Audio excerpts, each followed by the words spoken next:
Hi, everybody. Welcome to Christian Homestead. My name is Jared. We have a new Second Coming quote. It comes from this video that was published on the Church News YouTube channel titled, "A Millennial Future, Salt Lake Temple Doors Return." This caught my attention. It was actually sent to me by my friend Mindy with Temples of Jesus. Make sure to subscribe to her channel. She also talks about the Second Coming. But when she sent this, it really got my attention because we've talked about the two front doors of the Salt Lake Temple. If you've ever been to the Salt Lake Temple, you know that you don't go through those doors. Those doors are sealed. There's a separate entrance, and it's going to continue to be that way with these renovations. There's a main entrance that you go through. And we've talked about the connection of, or what seems to be the connection of these two sealed doors and potentially the Second Coming, which it seems like it's almost backed up with this video and what's said in here, as well as the two front doors and the church symbol. So let's go to my spreadsheet called Quotes, Second Coming. This is my newest Second Coming quote for the spreadsheet. The video was published on June 24th. So far, that makes a total of 4 Second Coming quotes for the month of June. And I have the transcript here. It's not the entire transcript. I just took the parts that would be relevant to this channel. So we're going to be hearing from Jacob W. Olmsted, Historic Sites Division Manager, as well as Rich Sutton, Temple Department Senior Director, and Tom Linhart, Special Projects Department Senior Project Manager. So first from Jacob W. Olmsted. We know from the prophet Isaiah that the mountain of the Lord's house will be established in the tops of the mountains, and all nations shall flow unto it. So this building has a millennial future. We'll talk about that more in a little bit. Specifically, something that Brigham Young said, as well as some recent things when it comes to Isaiah and President Nelson in this renovation project. Okay, next to Rich Sutton. I think for members of the church, this is huge. The iconic east doors of the Salt Lake Temple are being installed. Tom Linhart. And the symbolism of the doors, too. The fact that they'll be open to the public for the first time since it was originally dedicated in 1893. Now, this is news to me. I had always known that they had been closed for a long time. I didn't know if there were certain occasions when they were open, but these have been closed since the temple was originally dedicated in 1893. So, like, from the very beginning, essentially. And I don't know, maybe there have been some times that they've been open, but not for the general public, at least. This is interesting as we think about the rededication next year, and we think about some of these quotes I'm going to read that have to do with the Salt Lake Temple, the Eastern Doors, the Second Coming. Okay, continuing. The church and the gospel is for everyone. We want everybody to come and see, and we hope everybody will come and see the temple. Rich Sutton. There's still a lot to do, but it's so incredible to think that for 6 months, millions of people will be able to enter the conference center, tour the temple, and then exit those iconic east doors. I don't know that that's significant, but instead of entering into the temple through those doors, they're going to exit through those doors. Okay, lastly, we have this from Jacob W. Olmsted. He said at the end, "This is a tangible testimony of the Lord's work. His work is rolling forward, in our church leadership, the prophet, are guiding and directing us in a path to help establish Zion so that we as a people can be prepared to welcome the Lord when he returns."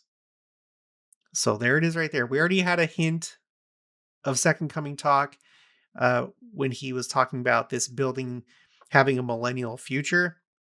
But at the end of the video, he talks about the second coming so that we as a people can be prepared to welcome the Lord when he returns. And I think that the temple and the importance we place on temples, including the preservation and restoration of this temple, are all part of that work. Okay, so I really like this. And just the fact that he said that, you have this as the title of this YouTube video. Okay, so let's go to this that we've visited before. All right, so you can find this on BYU's website, BYU Studies, Exterior Symbolism of the Salt Lake Temple, reflecting the faith that called the place into being. And we're going to go toward the end here. If I can find my highlights, this is pretty long. It's a really good read. I would recommend that you check it out. I'll put the link for this in the description box below. At this part, it says, since the temple is set apart as the house of the Lord, it seems logical to assume that the cloud stones could symbolize the second coming of the Lord, as well as his word and presence in his earthly home, the temple. All right, really quick, we're not talking about the doors yet, but I saw this part. I decided to add it to my spreadsheet called Quotes A through Z. Excuse me. Let's go down to this. Row 585 is Salt Lake Temple cloud stones. As far as I know, the only temple that has cloud stones is the Salt Lake Temple. If we go to this LDS Living article, you may have seen this before, but this is what we're talking about. On the Salt Lake Temple, you have these cloud stones, like a cloud and then rays shining through. Up until this point, we had this quote. This was published in the Ensign, March 1993. This is from Richard Neitzel Holsupfel, assistant professor at Brigham Young University. Other motifs include the cloud stones, which suggest the presence of God as used in the Old and New Testaments, and the dedicatory inscription consisting of a surface of little more than 20 feet by 6 feet on which are deeply cut and heavily gilded letters. But this one that we're reading right now, this suggests that it also has to do with the second coming. Again, I'm not aware of any other temples that have cloud stones. These cloud stones are on the eastern face, the facade of the Salt Lake Temple. And that's the same side as these two sealed doors. Salt Lake Temple, it's being rededicated next year. We've talked about all these things that have been happening in the lead up to this rededication. President Nelson, President Oaks, there's just too much to cover in this video. It's all just really interesting. I do tend to think that the rededication of the Salt Lake Temple has something to do with the timeline of the second coming. It is the flagship temple of the church. It represents church headquarters. It's where the first presidency and the Quorum of the 12 meet on Thursdays. It's significant. Okay, so let's talk about the doors now. So why does the temple face east if the east doors are not for regular worshiper access? The dedicatory plaque on the east face of the east central tower holds the answer. Ultimately, the temple is not a house for man, it is the Lord's house. The eastward facing position of the temple on the square reinforces the millennialism of the gospel. So here it is. So it's not just something that we're getting from this video that was published on June 24th. We also have this idea in this article.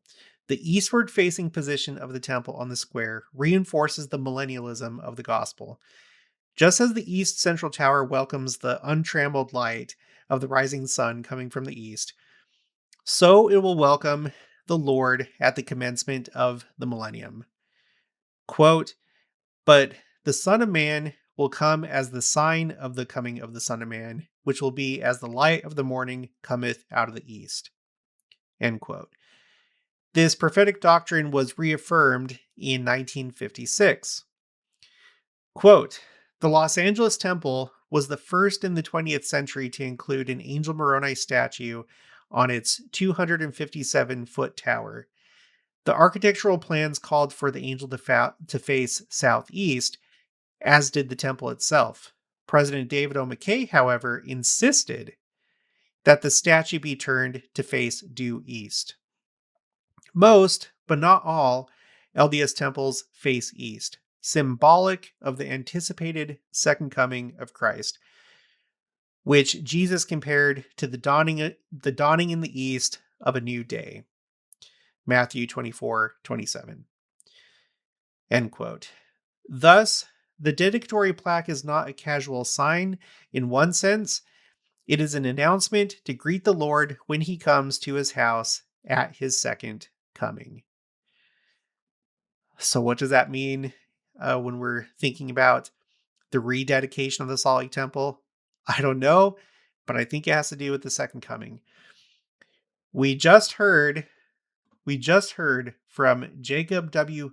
Olmsted, Historic Sites Division Manager. He said, let me just read this again. There is a tangible testimony of the Lord's work. This is a tangible testimony of the Lord's work. His work is rolling forward, and our church leadership, the prophet, are guided and directing us in a path to help establish Zion so that we as a people can be prepared to welcome the Lord when he returns. And I think that the temple and the importance we place on temples, including the preservation and restoration of this temple, are all a part of that work. What work? The work of preparing to welcome the Lord when he returns. So this is really exciting. Let's see. I want to remind you really quick. Oh gosh, I lost my spot here. Oh, in here too. That's fine. Let's go down here. Not even. This is my spreadsheet called Quotes, Common Misconceptions. And there's a misconception. Oh my gosh. I'm so sorry. Okay, the misconception that I want to talk about in this video. It's on row 47. The topic is timing of second coming. The prophet will not know the day or the hour of the second coming. We have an interesting quote from Joseph Smith. I wanted to read this because we just read part of this where he was talking about the second coming and the light coming from the east, the sign of the Son of Man coming from the east. It's interesting because let me read what it says here. You can find this on the Joseph Smith Papers website. This was reported by James Burgess, and part of this was republished in the August 2002 Ensign. I'm going to read it this time from the Joseph Smith Papers, the way that it's worded there. Christ says, "No man knoweth the day or the hour when the Son of Man cometh." This is a sweeping argument for sectarianism against Latter-dayism. So other Christian churches versus our church that believes in modern day prophets. Did Christ speak this as a general principle throughout all generations? Oh no, he spake in the present tense. No man that was then living upon the footstool of God knew the day or the hour. But he did not say that there was no man throughout all generations that should not know the day or the hour. No, for this would be in flat contradiction with other scripture. For the prophet, meaning Amos, the scripture that you find in Amos 3:7, The prophet says that God will do nothing but what he will reveal unto his servants, the prophets. Consequently, if it is not made known to the prophets, it will not come to pass. Again, we find Paul, 1 of Thessalonians, 5th chapter, expressly points out the characters who shall not know the day nor the hour when the Son of Man cometh. For says he, it will come upon them as the thief or unawares. Who are they? Okay, who are they? They are the children of darkness or night. But to the saints, he says, ye are not of the night nor of darkness, that that day should come upon you unawares. John the Revelator, 14th chapter, 7th verse, that the hour of his judgment is come. They are precursors or forerunners of the coming of Christ. Uh, Read Matthew 24th chapter and all the prophets. He says, they shall see the sign of the coming of the Son of Man in the clouds. So again, here we go with the second coming, the sign of the Son of Man coming from the east. And it seems to me that the sign of the Son of Man is simply Christ coming in his glory, along with all the resurrected saints. Okay, how are we to see it? Answer, as the lighting up of the morning or the dawning of the morning cometh from the east and shineth unto the west, so also is the coming of the Son of Man. The dawning of the morning makes its appearance in the east and moves along gradually, so also will the coming of the Son of Man be. It will be small at its first appearance and gradually becomes larger until every eye shall see it. Shall the saints understand? Oh, yes, Paul says so. Shall the wicked understand? Oh, no, they attribute it to a natural cause. They will probably suppose it is two great comets coming in contact with each other. It'll be small at first and will grow larger and larger until it will be all in a blaze, so that every eye shall see it. So there it is right there. Our temples facing east, or at least most of them, having to do with the sign of the Son of Man and Christ coming from the east, the same way that the sun rises from the east. Um, so it's really interesting. I do want to point out a couple things. Let's go to, I want to go to Photoshop. Okay. It's been a while since we've looked at this, but there's something really interesting about the new church symbol and the Temple Mount, as well as the Salt Lake Temple.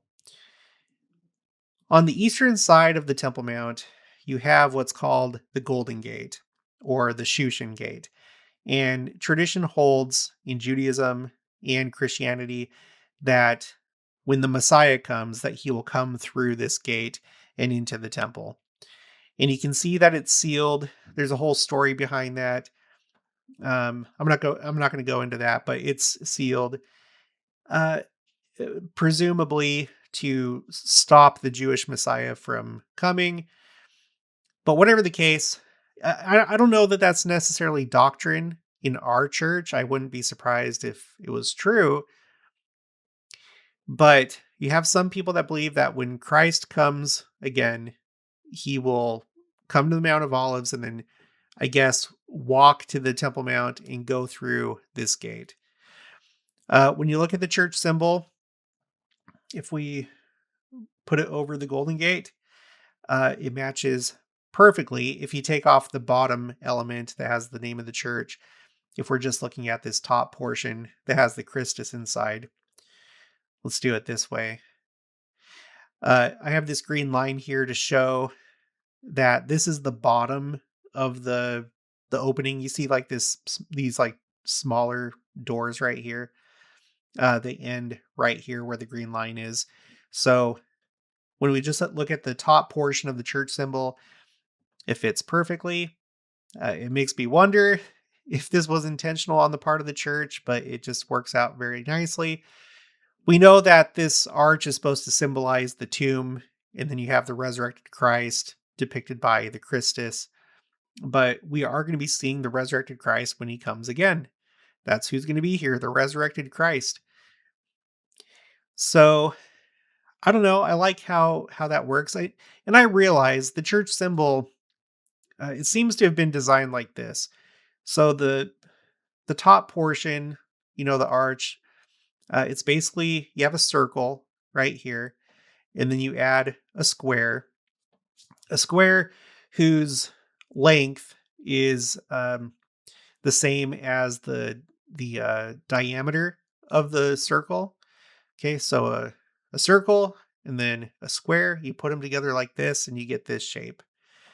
And then let's see, we do where are the lines? If you if you do this, like basically what it is, if you cut this square in half, you get this red line. And then if you do a red line to cut the circle in half, that's this one up here. And then so basically you know what I'm saying? It's like the circle is halved, the square is halved, and then you go down the same distance, and that gives you this bottom part of the square. You go down the same distance, and then you get this rectangle right here. This rectangle that represents the cornerstone, the chief cornerstone. This is just half of the square, this green square. Okay, so this is like the geometry of the church symbol. I have shown in the past that ancient peoples, that you see plenty of places where there are arches, but not all arches follow these proportions. Although this probably is somewhat common. Whatever the case, it's just interesting how this plays out with the Temple Mount. It also is interesting how it plays out with the Salt Lake Temple. So here's a drawing of the front of the Salt Lake Temple. And we're going to go ahead and put the church symbol right here, where you have the two front doors that are sealed. And it fits. It's almost perfect. Let me take it away. It's hard to tell exactly what's going on here. These are supposed to be stairs. But this top one, you can't really see where the floor meets the door, right? So if I were to show this again, you might say, well, it's not perfect, or we can't really know because they don't really depict that corner where the floor meets the wall in the door. But if we go to this photo, you can see that it does. Here's the church symbol. Take it off, put it back on, take it off, put it back on. You see that it's a perfect match. So I've always found that interesting. Let's go back to my spreadsheets. I have a couple more things I want to share. Um, so I wanted to read that quote from Brigham Young about the Salt Lake Temple and the Millennium. I think this is a pretty famous quote. This is found in Journal of Discourses, Volume 11, pages 371 to 372. He said, "We have commenced a temple that I want to see stand 1,000 years when the earth rests. We do not calculate that building will fall down. You know, I was so distrustful about the foundation. There were so many things about it I did not like that we took it up and had to commence it again. We have got started now, and I think it is safe. When the temple is built," oh, sorry, I should move me down here. Sorry. "When the temple is built, I want it to stand through the millennium, in connection with many others that will yet be built, that the elders may go in and labor for their dead who have died without the gospel back to the days of Adam." So we got a lot of interesting things going on here. Brigham Young, Salt Lake Temple, and others lasting through the millennium. The sign of the Son of Man coming from the east. We have a couple quotes from BYU scholars talking about temples facing east because of that, and then potentially the doors being sealed because it's not meant for man necessarily. Remember in the quote from the Church News video how they said that people would go to the conference center and then go through the Salt Lake Temple during the open house and exit through those doors. It's just interesting that they're not entering into those doors, at least according to what he said in this video. A few other things. Let's see. I wanted to read. So we talked about the cloud stones. Let's not forget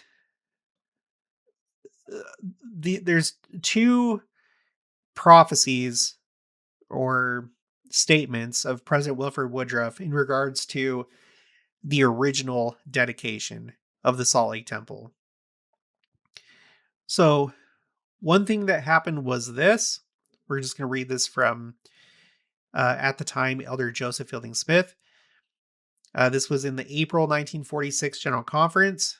He said, I heard President Wilford Woodruff in this stand, the same place where I stand, bear witness, as he had done in other places, in 1893, the year that the Salt Lake Temple was dedicated, and up to the time of his death, that the angels who had been waiting to go forth to reap down the earth had now been sent upon that mission, and they were in the earth. Therefore, he said, we may look for calamities, for destruction, for plague, and bloodshed. I have other quotes here that talk about this, that make it really clear that the angels of destruction were released with the dedication of the Salt Lake Temple. The Salt Lake Temple has not gone through a really extensive renovation like this. There have been other renovations, but there hasn't been like a big rededication, like with like a dedicatory prayer or a rededicatory prayer like we're going to have next year. So if this is what happened with the original dedication, and it's been all this time, I wonder if the mission of these angels are going to wrap up. I don't know. Maybe it's the closing of that window, or maybe it's going on to a new phase. Another prophecy is this. We have this from, oh, oops, not that. We already read that. We have this from Elder Orson F. Whitney of the Quorum of the 12, October 1917 General Conference. He said, I wish now to refer to one of these men and to certain predictions that he made. I heard President Wilford Woodruff in April 1893, when the Salt Lake Temple was dedicated, declare that from that time forth, the Latter-day Saints would have more influence in the world, and their representatives would be treated with greater respect and consideration by their fellow men than ever before. So, if that's what happened with the original dedication, could it mean that with the rededication, maybe it's going to go to the next level when it comes to being treated with greater respect and consideration? It could be more influence, the church exerting more influence on the world and being received by some. I realize that the world is getting more and more wicked, but the church is also making more and more progress.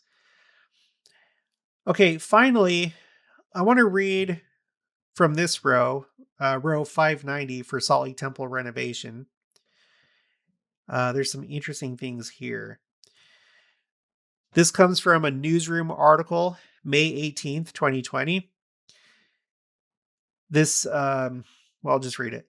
The removal of the statue and capstone had long been planned as part of the temple's years-long structural and seismic renovation.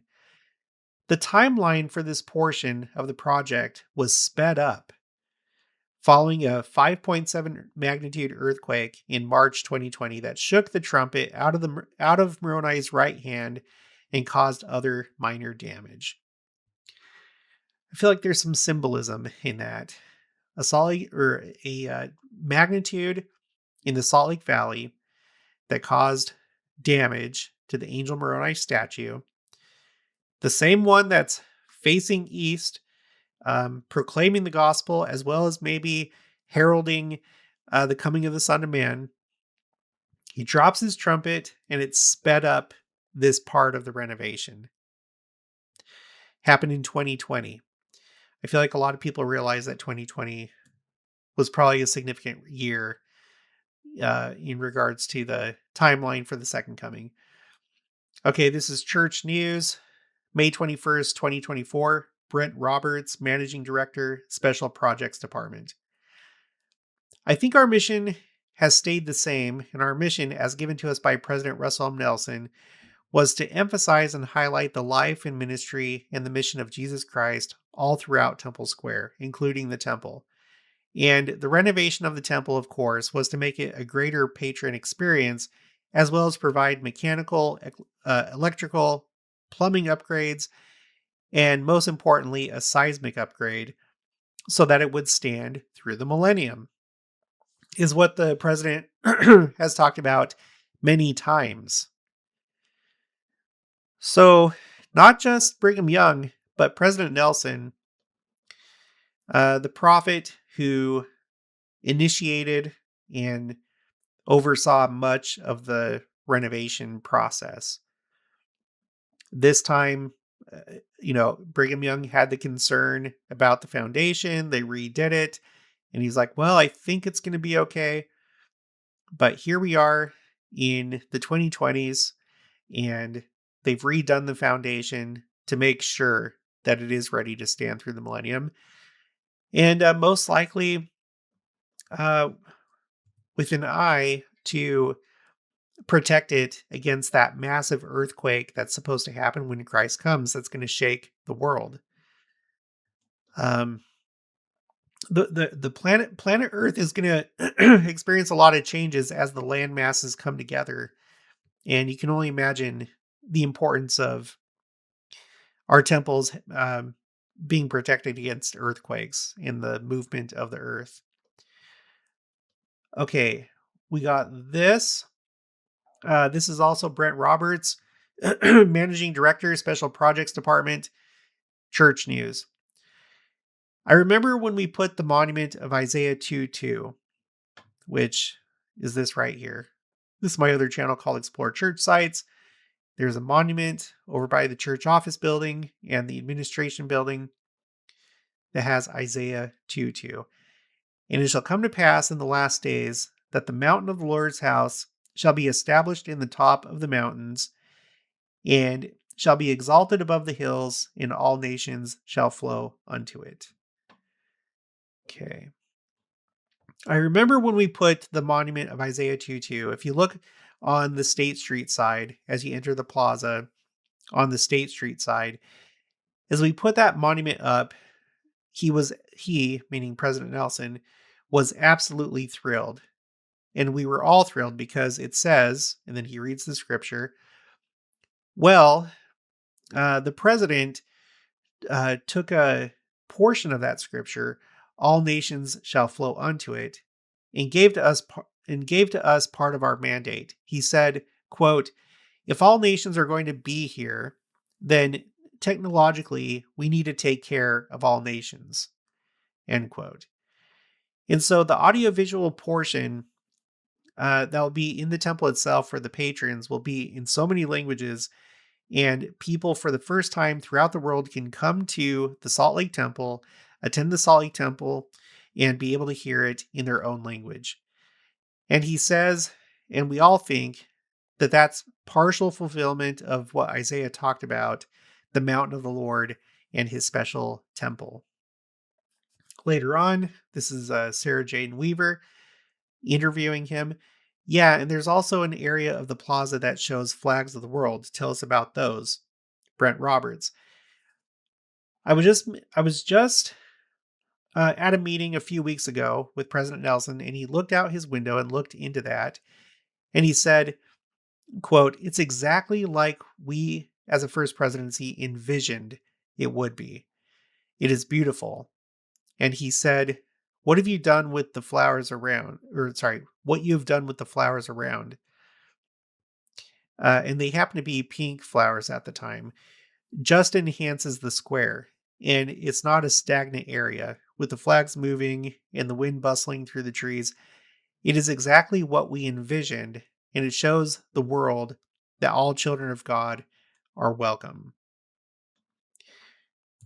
Okay. This is, well, yeah, this is Andy Kirby, Special Projects Department, Director of Historic Temple Renovations. Um, he's asked in this interview if he knew at the time when the Salt Lake Temple was going to reopen, and he said, "Well, we have a very specific date that we're working to, and I've committed to Brent and other church leaders to meet that date. But until they announce it, I say 2026." Well, unfortunately, it's not going to be 2026. But I think that it's interesting that there's a very specific date that he was going to work to. And I don't know if that has anything to do with this year, 2026, or just a certain day of the year. I mean, at this point, it's looking like it's going to be dedicated. I can't remember the exact dates of the open house. It goes from April until October.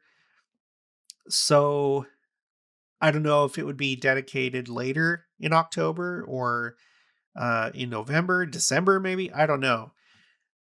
I'd like to know what that specific date was and maybe is.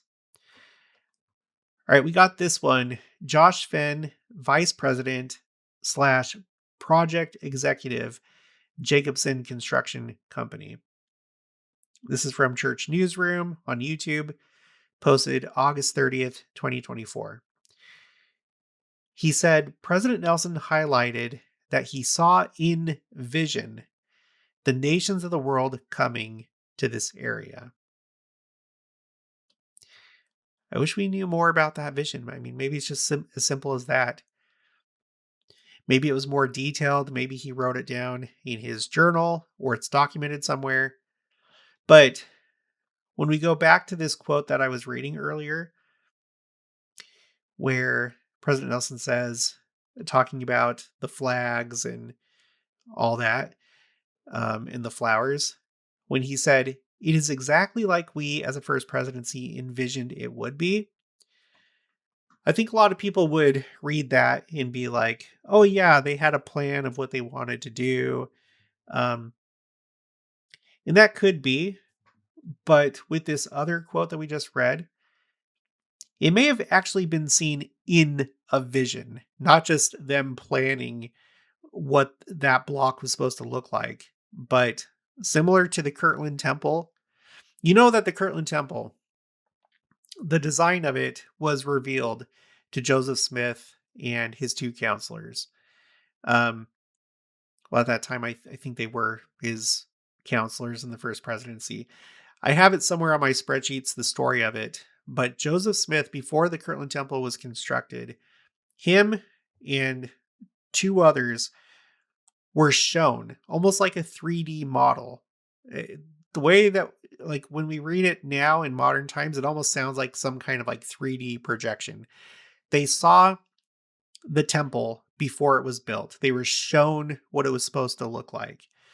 I wouldn't be surprised if the same thing happened here.